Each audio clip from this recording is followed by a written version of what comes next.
E agora seguimos com as informações sobre o trânsito, para você que vai utilizar as principais rodovias que cortam a nossa cidade.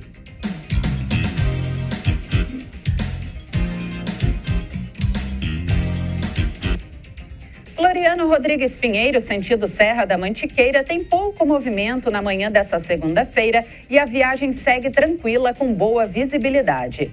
Rodovia Oswaldo Cruz, sentido Litoral Norte, tem movimento razoável na altura de São Luís do Paraitinga, nos dois sentidos da pista. O restante da viagem tem pouco trânsito e nenhuma ocorrência registrada nessa manhã. Essas informações são do DR, que é o Departamento de Estradas e Rodagem. Já a rodovia Presidente Dutra conta com 3 pontos de lentidão. Os 2 primeiros, nos quilômetros 137 e 144, altura de Eugênio de Melo e Vila Industrial, em São José dos Campos, são em razão do excesso de veículos na pista. O terceiro deles é no quilômetro 75, altura de Aparecida, por causa de obras na estrada. Então, atenção do motorista. As informações são da CCR Nova Dutra, a empresa que administra a rodovia.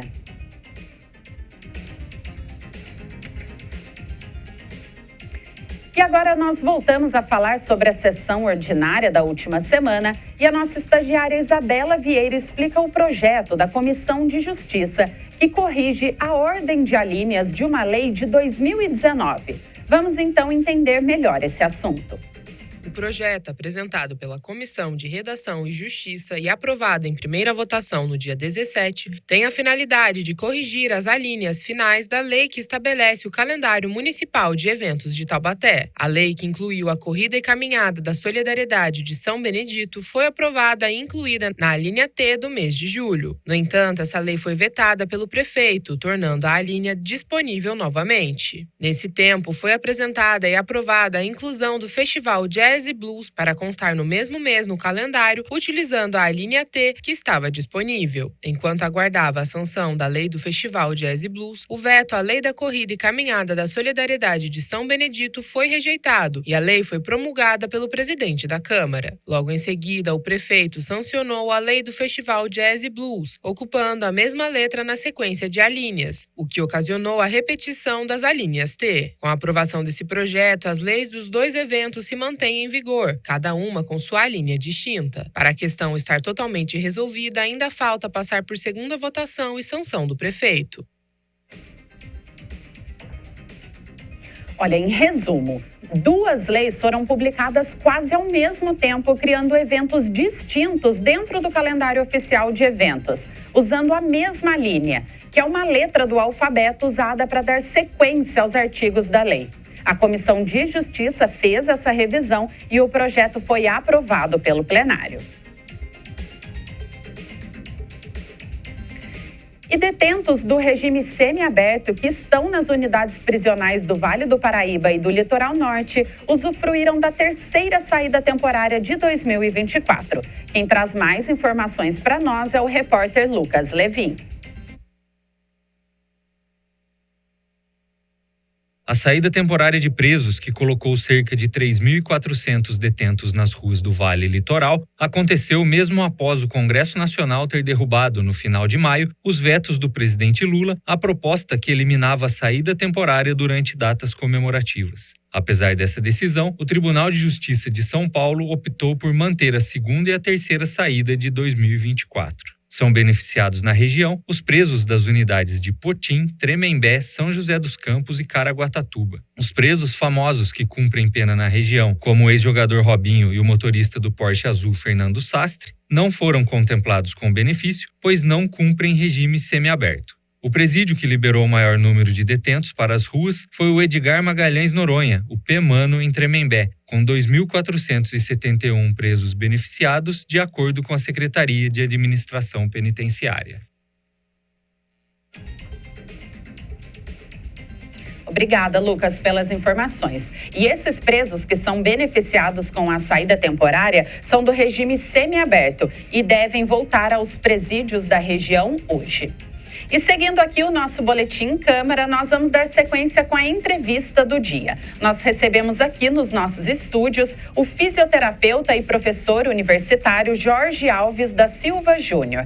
E ele vai falar conosco sobre problemas relacionados à coluna. Jorge, seja muito bem-vindo. Obrigada por aceitar o nosso convite. Eu que agradeço aí. Espero, estar à altura das dúvidas dos nossos telespectadores aí. Com certeza estará. A gente estava falando aqui antes da entrevista começar e tem muita gente se queixando de problemas na coluna, né? Só aqui no estúdio já tem um pessoal. Realmente está sendo muito comum? A procura é grande? É muito grande, sim. Hoje a Organização Mundial da Saúde ela tem um dado alarmante sobre isso, que quase 90% da população mundial sofre com dores relacionadas à coluna, principalmente nas vértebras lombares, e muito tem a ver com o estilo de vida. Nós acabamos culpando a coluna, que é uma proteção ali dos nervos e da medula do sistema nervoso central, porém, o nosso estilo de vida que leva ela a ter essas dificuldades de sobreviver sem dor. O sedentarismo, a má alimentação, e automaticamente ela acaba com o tempo, de maneira natural, desenvolvendo alguns problemas que a gente pode sim ajudar de maneira bem funcional.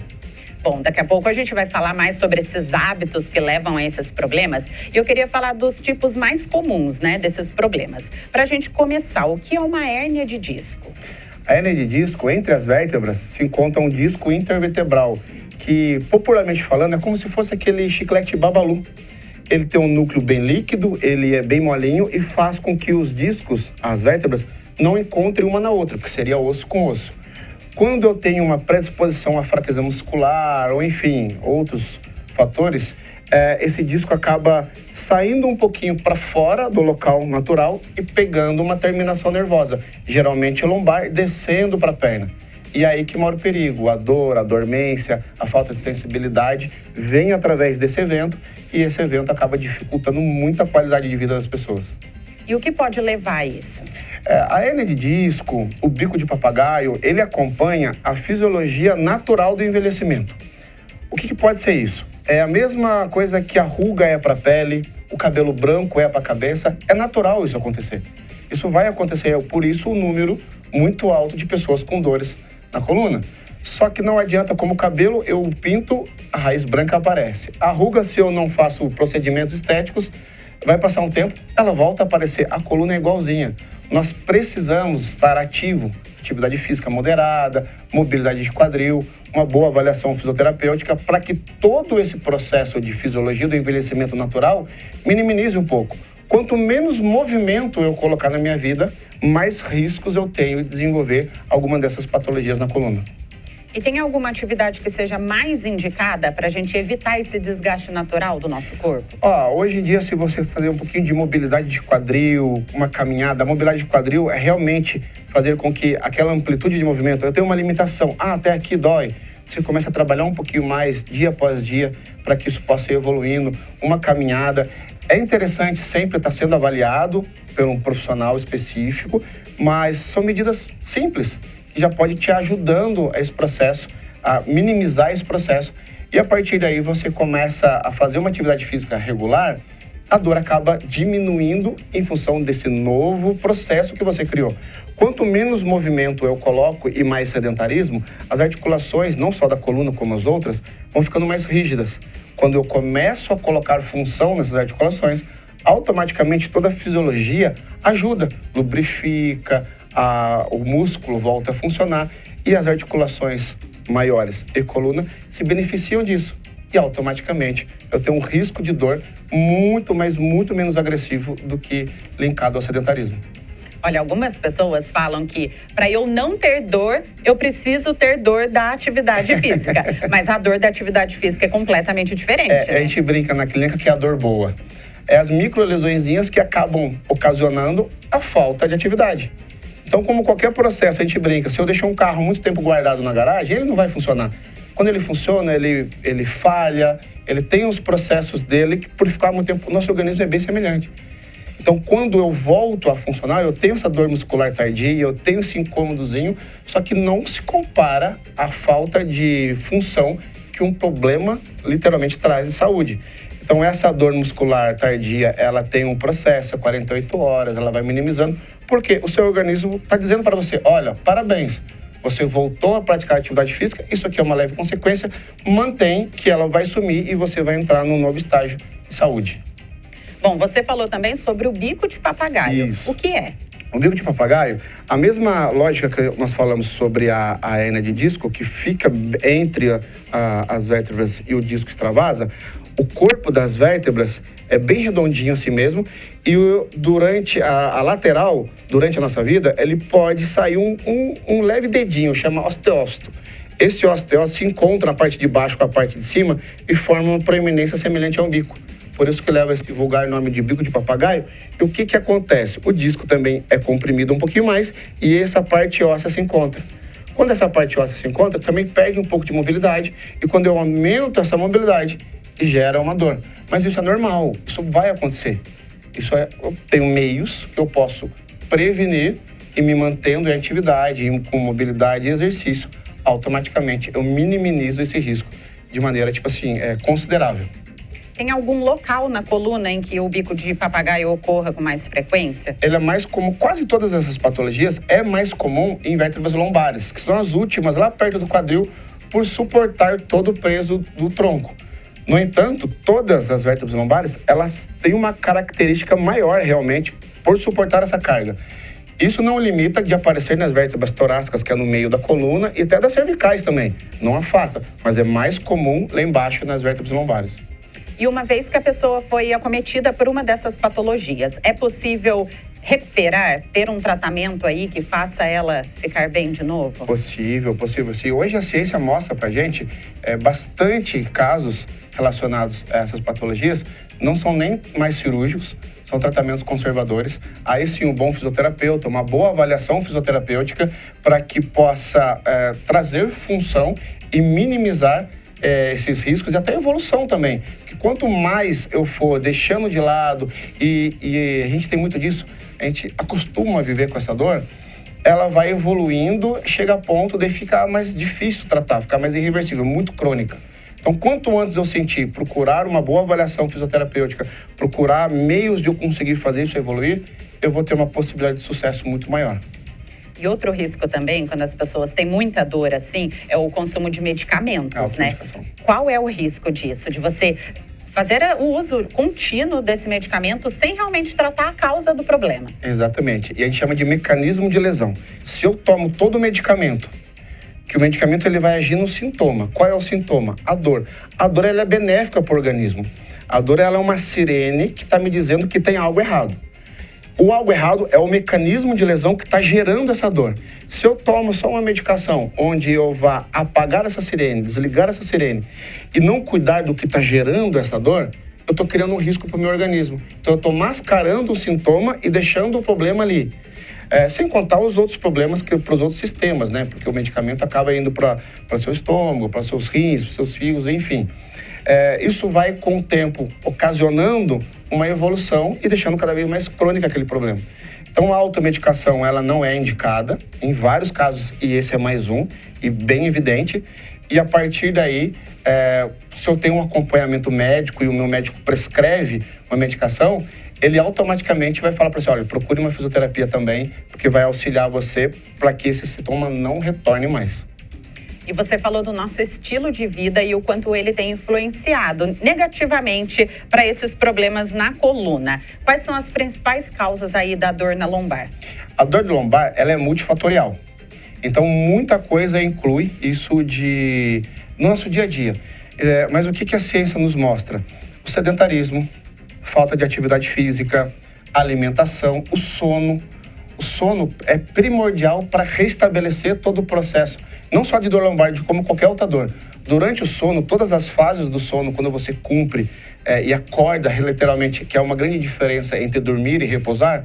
Repousar, você repousa no sofá, na rede, no carro, mas dormir, cumprindo as fases naturais do sono, onde o seu organismo se restabelece, o sono é feito para isso. Se você dorme mal, você tem aquela sensação que você acordou cansado. Isso potencializa uma dor lombar de maneira absurda. Então, se isso você o cumpre, você é 1/3 do seu dia que você passa dormindo, você tem uma possibilidade maior de sobrevida. Então, sono, atividade física, alimentação, vai influenciar para que você tenha muito mais qualidade de vida associada a uma evolução mais saudável da sua coluna. E, Jorge, a gente tem a participação de um telespectador. Eu quero mandar um abraço, inclusive, para o Felipe, que mandou essa mensagem para a gente, para o nosso WhatsApp. E, olha, lembrando que você que está nos acompanhando também pode participar. Se quiser mandar alguma pergunta aqui para o Jorge, fique à vontade. O nosso WhatsApp é o 3625-9525. E a dúvida do Felipe é a seguinte: Pilates é bom para resolver essas dores na coluna? O Pilates, ele é uma técnica, né, dentro da fisioterapia, que auxilia bacana, porque te traz uma consciência corporal, ela te ajuda a buscar posições, ela te ajuda com consciência de respiração. Isso tudo influencia bastante, só que não é uma receita de bolo. Às vezes uma pessoa precisa de algo um pouco a mais, aí pode entrar com exercícios aeróbicos, pode entrar com outros tipos de exercícios que pode fortalecer e favorecer mais. Mas é uma ótima porta de entrada para quem não faz nada e está buscando algo que possa te ajudar. Porque o Pilates, para quem não gosta de exercício físico, ele é mais prazeroso. O Pilates, ele tem uma consciência mais leve, ele traz para você um ritmo para amenizar a dor e potencializar. A partir daí, por exemplo, se eu tenho uma paciente de 60 anos, 50 anos, mulher que não gosta de atividade física, a permanência nela no Pilates, para o que ela vai fazer, que a gente chama de AVDs, atividade de vida diária, que é cuidar da casa, às vezes tem um emprego, é suficiente. Mas às vezes eu tenho um paciente com 20 e poucos anos, mais ativo, quer jogar um futebol de fim de semana, e eu posso, junto com o Pilates, incluir uma rotina mais acelerada, vamos dizer assim, de atividade física, treinamento preventivo, tratamento preventivo, para que ele possa não só deixar de sentir dor, mas executar o que ele quer fazer com a vida dele com mais qualidade. Bacana. O segredo é esse, né? Encontrar uma atividade que te dê prazer e que faça você continuar ali praticando. A atividade física é o melhor remédio que possa existir. Procure uma farmácia que te traga atividade física, mobilidade, força, flexibilidade, que essa farmácia são as clínicas que estão por aí, que pode te trazer muito mais qualidade de vida. E olha, você falou aí de executar atividades do dia a dia. Eu quero saber o quanto essas dores na lombar e esses problemas dos quais a gente falou podem afetar as atividades básicas do dia a dia.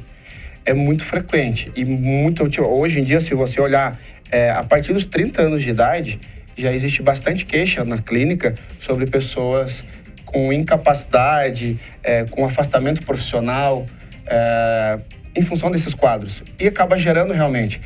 Cada pessoa tem a consciência da sua dor. E existe uma coisa que se chama dor psicossomática, que nós potencializamos mais a dor que nós sentimos. E isso acaba favorecendo esse mix, né, social, que me afasta de tudo que eu posso fazer. Não só de uma atividade profissional, mas como convívio familiar, brincar com uma criança. Então isso é muito iminente, isso assusta muito.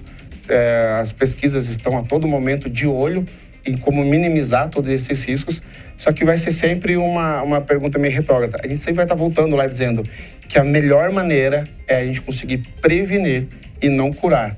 Não recuperar, é prevenir. Podemos recuperar e isso não é menosprezar nenhuma técnica ou profissional. Todos os profissionais têm responsabilidade na sua determinada área. Eu comentei com essa brincadeira da questão do fármaco e da farmácia, mas o medicamento sim nos ajuda, a parte nutricional nos ajuda, o educador físico nos ajuda, a fisioterapia, o médico ortopedista. Então é um mix multiprofissional que auxilia nesse processo. É difícil um profissional ter uma razão, a ciência não mostra isso. Um profissional ter uma razão plena sobre uma patologia específica. Existem diagnósticos e prognósticos específicos de cada área que pode trazer, sim, mais qualidade de vida momentânea. Mas o ideal é um acompanhamento multidisciplinar para que a gente possa viver bem e viver feliz. E a condição emocional também tem um peso ali na nossa vida? A sobrecarga do dia a dia pode trazer problemas físicos? Pode sim, tanto para a coluna como dor em geral. Se você olhar a fundo, como cresceu, principalmente pós-pandemia, foi numa época que eu olhei bastante sobre isso, em um grupo de pesquisa que nós estávamos, mulheres com fibromialgia. A fibromialgia é uma dor muscular difusa, espalhada por todo o corpo, que o estado emocional influencia diretamente nessa capacidade de dor. Por exemplo, nós tínhamos um grupo de 88 mulheres, que era avaliado constantemente, e uma me ligou e falou: professor, eu quero sair do grupo de pesquisa. Eu falei, por quê? Eu tenho medo de, no dia da minha avaliação, eu ter dor e não conseguir sair de casa e prejudicar o estudo. Então, olha só, eu já estou indo lá na frente num ponto futuro, me colocando naquele lugar, sentindo uma limitação e me ausentando de um compromisso social. Então, a dor psicossomática, ela influencia muito, sim. A maneira com que os profissionais da saúde lidam com isso pode ser também uma possibilidade de sucesso ou não. Porque se eu também tenho um mau atendimento, se eu chego num ambiente e não é agradável para me tratar, e eu acabo não evoluindo como se deve. O nome disso é aliança terapêutica. Se eu tenho uma contrapartida de um profissional que me trata com educação, que é um cara mais para cima, mais feliz, uma mulher mais divertida e, óbvio, aplique ciência naquele processo de recuperação, eu tenho uma capacidade muito maior de evoluir e diminuir a dor. Olha, e a gente falou aqui de algumas atividades que são benéficas, então, para a nossa coluna. Há alguma atividade que não seja recomendada? Olha, depende muito de cada caso, né? Mas as pessoas falam assim, cuidado com o alto impacto. Cuidado com o alto impacto na fase inicial de um diagnóstico de uma dor. O que é fato? Precisamos de mobilidade e força. Aí o profissional vai conseguir entender a limitação de cada um. Se eu tenho um pós-cirúrgico na minha coluna, talvez algumas coisas acaba sendo contraindicado, mas nesse caso não existe uma receita de bolo. É bom entender literalmente, um profissional consiga olhar o seu caso clínico, te prescrever, te auxiliar num desenvolvimento, né, numa evolução clínica para minimizar risco. Mas eu já posso partir de um princípio onde a atividade física basicamente não faz mal nenhum, principalmente para essas patologias crônicas que nós estamos aqui. A hernia de disco, o bico de papagaio, eu só preciso ir progressivamente. A gente fala que é achar uma janelinha terapêutica da dor e a partir daí eu vou evoluindo, como tudo no exercício físico. Começo com uma caminhadinha, evoluo para uma caminhada mais rápida, o velho Cooper, e depois eu entro numa leve corridinha e assim eu vou evoluindo de maneira natural. Não deixa de ser igual. Eu preciso com carga progressiva e cuidando do meu organismo até chegar no momento onde eu não tenho dor e eu me redescubro. Olha, eu posso praticar isso. Olha como eu estou bem. É muito relato de grupos de corrida, principalmente de mulheres mais velhas, que hoje, com 55, 56 anos, estão correndo 21 quilômetros em meia maratona. Que 6 meses atrás, 1 ano atrás, não conseguia ir daqui no portão, abrir o portão. Nossa, eu me redescobri como ser humano, eu sou mais feliz, eu não tenho mais dor, simplesmente porque todos os seus sistemas estão funcionando de maneira mais uniforme através da atividade física.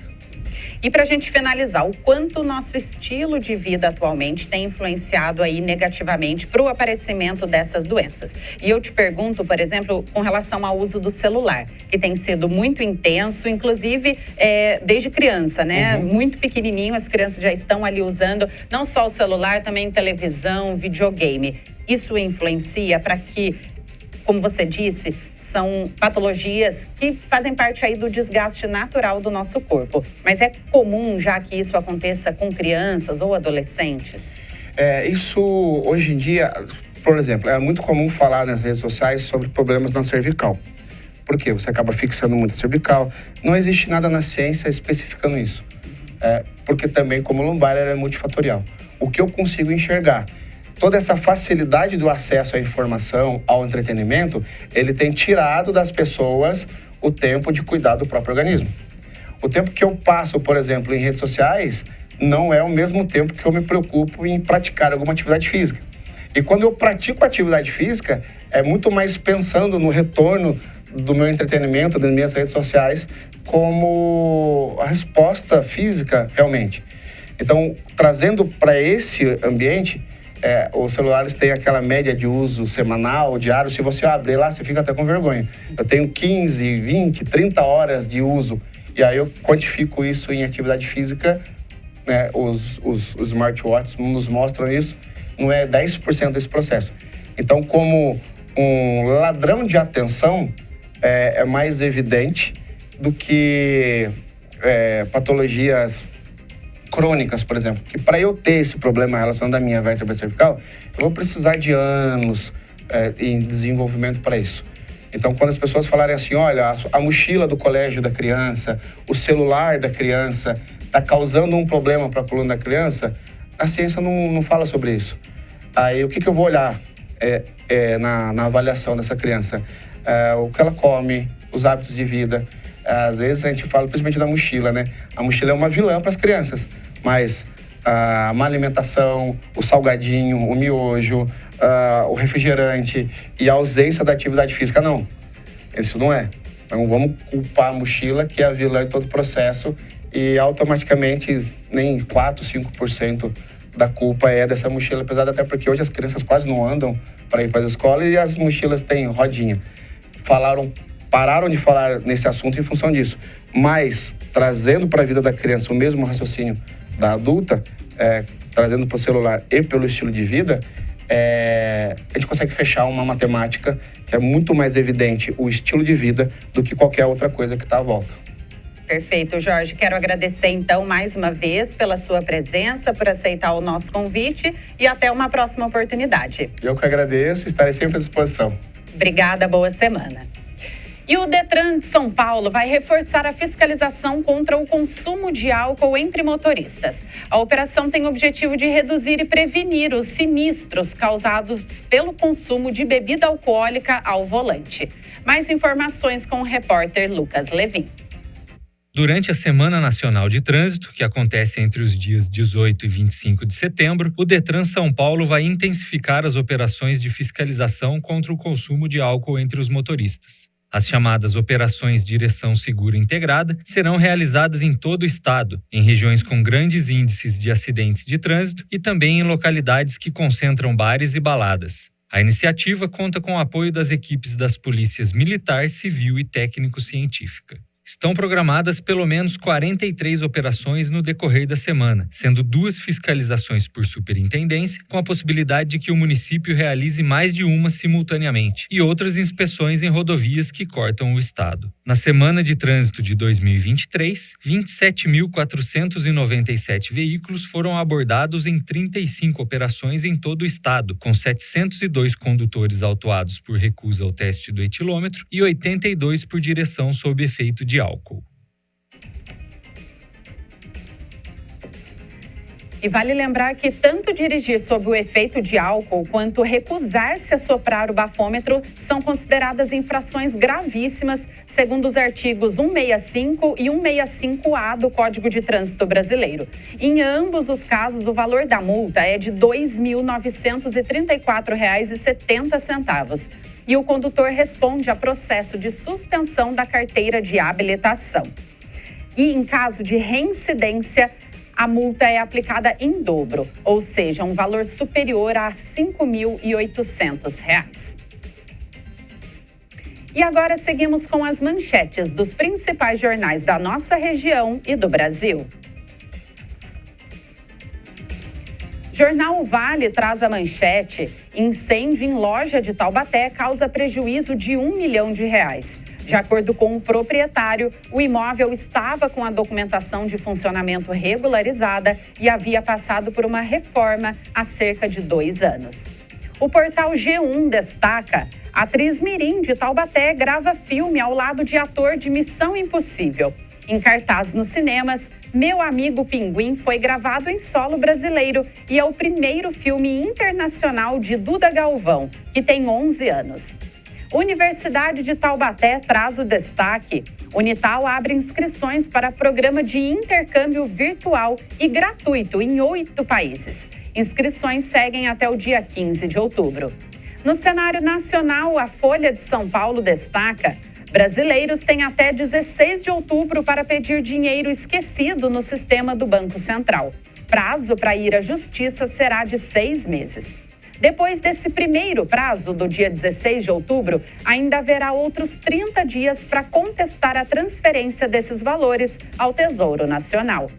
E, por fim, o jornal Estado de São Paulo traz como manchete: a ANEEL cobra planos de contingência contra apagões no verão. Fim da estiagem deve aliviar o setor elétrico, mas tempestades preocupam. A agência convocou distribuidoras do Sul e do Sudeste. E um estudo inédito de pesquisador brasileiro encontra microplástico no cérebro de pessoas que moraram em São Paulo. A repórter Tânia Vinhas traz mais informações sobre esse assunto. Um estudo da Faculdade de Medicina da USP, em colaboração com a Universidade de Berlim, na Alemanha, identificou microplásticos no cérebro de brasileiros. O material foi encontrado em pelo menos 15 adultos que haviam morado na cidade de São Paulo por mais de 5 anos. A descoberta é inédita.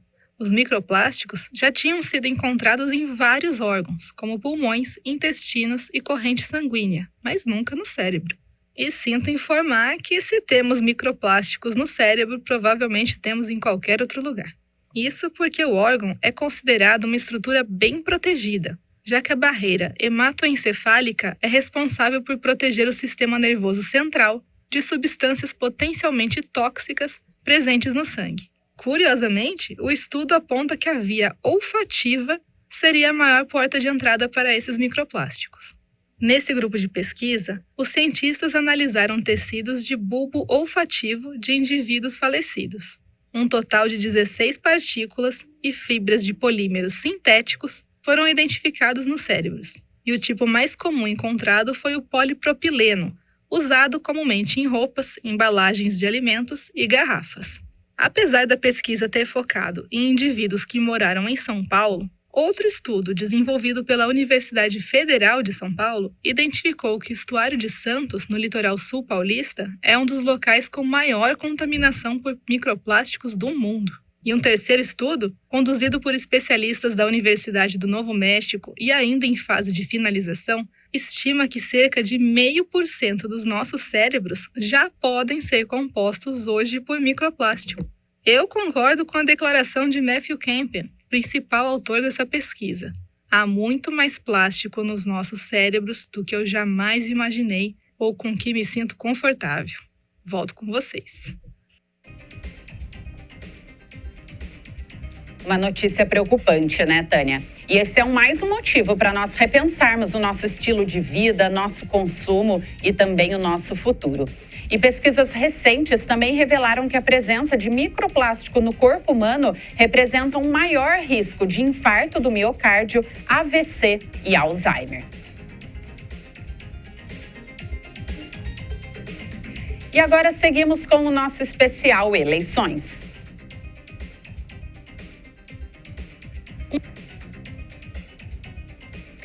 E hoje, no nosso especial Eleições, a gente traz uma notícia sobre uma informação falsa que está circulando na internet. Segundo o TSE, é mentira que o voto valerá como prova de vida nas eleições 2024. O momento do voto é o exercício do direito de cada eleitora e eleitor de escolher o seu representante. É isso e apenas isso. O voto é exercício da cidadania e no dia da eleição, aqui em 2024, nada mais será apurado e nem utilizado para qualquer cidadão de qualquer idade que não a escolha de seu representante no poder municipal. A eleição é organizada e executada pela Justiça Eleitoral e é mentira que exista um acordo com o Instituto Nacional do Seguro Social, o INSS, ou com qualquer outro órgão para estender a presença do eleitor nas urnas para qualquer efeito que não seja o exercício do direito fundamental de votar. A mesma mentira circulou na internet antes das eleições de 2022. A falsa imagem utilizada da Justiça Eleitoral constitui ilícito, como se esclareceu na página Fato ou Boato, em outubro de 2022. A comunicação da Justiça Eleitoral é feita apenas pelos canais oficiais do Tribunal Superior Eleitoral e pelos tribunais regionais eleitorais e cartórios eleitorais, nos quais se incluem os sites oficiais. As informações são do Tribunal Superior Eleitoral. Bom, vamos ajudar a esclarecer essas notícias falsas e não compartilhar informações que não sejam devidamente comprovadas. E com a chegada de novos policiais civis na RM Vale, o Departamento de Polícia Judiciária do Vale do Paraíba lança um projeto para otimizar o atendimento. Quem traz mais informações é o repórter Lucas Levin.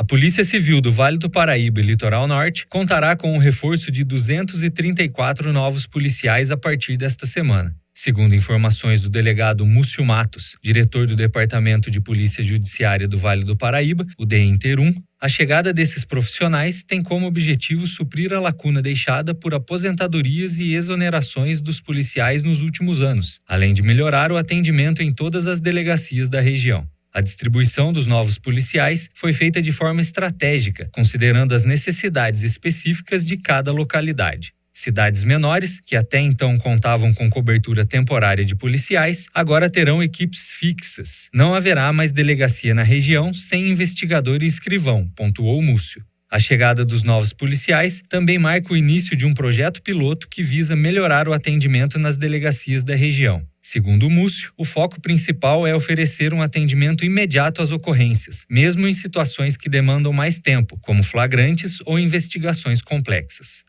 Outra inovação trazida pelo projeto é a separação das funções dos delegados que atuam nos plantões e dos que são designados para atender cenas de crime. Essa mudança permitirá que o trabalho dos plantonistas seja mais eficiente, sem a necessidade de interromper o atendimento no plantão para deslocamentos até cenas de crime, garantindo que cada função seja executada com excelência e sem sobrecarga.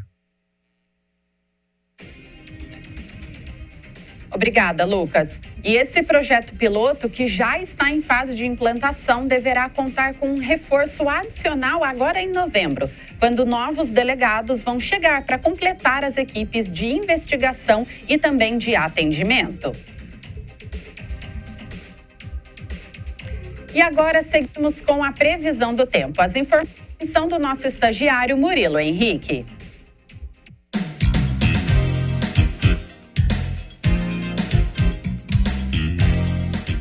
Nessa segunda-feira, Taubaté vai ter um dia de sol com aumento de nuvens na parte da tarde. Não chove. As temperaturas variam entre 18 e 33 graus. Os ventos podem chegar a 5 km por hora e a umidade do ar a 38%. A qualidade do ar é satisfatória e o índice de raios UV é extremo. O sol se põe às 5h58 da tarde. As informações são da Clima Tempo Meteorologia.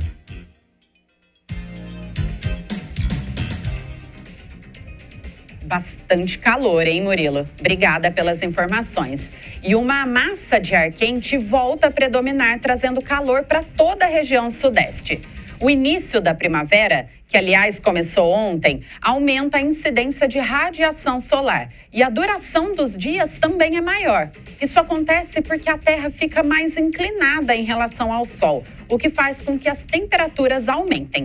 Por isso, a previsão dos próximos dias é que teremos temperaturas acima da média e chuva abaixo do esperado.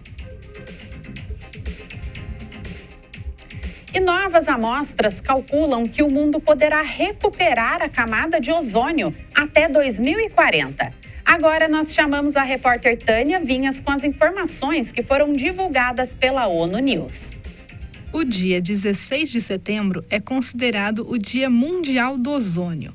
E, por ocasião da data, a Organização Meteorológica Mundial emitiu um boletim sobre o estado da camada de ozônio e as medidas para proteger a saúde humana e o meio ambiente da radiação ultravioleta. A publicação explora o papel das condições meteorológicas e de uma grande erupção vulcânica no buraco de ozônio da Antártida em 2023. Curiosamente, o texto ressalta que as avaliações dão conta de um caminho de recuperação, de fato, em longo prazo. O estudo confirmou a redução da quantidade dos gases de cloro e bromo na atmosfera, que são substâncias que destroem o escudo protetor do planeta. O texto enfatiza a necessidade de um monitoramento contínuo da situação. Mas, se as políticas atuais permanecerem em vigor, espera-se que a camada de ozônio se recupere para os valores de 1980, antes do surgimento do buraco de ozônio, por volta de 2066 sobre a Antártida, 2045 sobre o Ártico e 2040 para o resto do mundo. Antônio Guterres, secretário-geral da ONU, declarou que a camada de ozônio, outrora um paciente doente, está a caminho da recuperação. Finalmente uma boa notícia para o nosso planeta, né? Volto com vocês aí no estúdio. Com certeza, Tânia.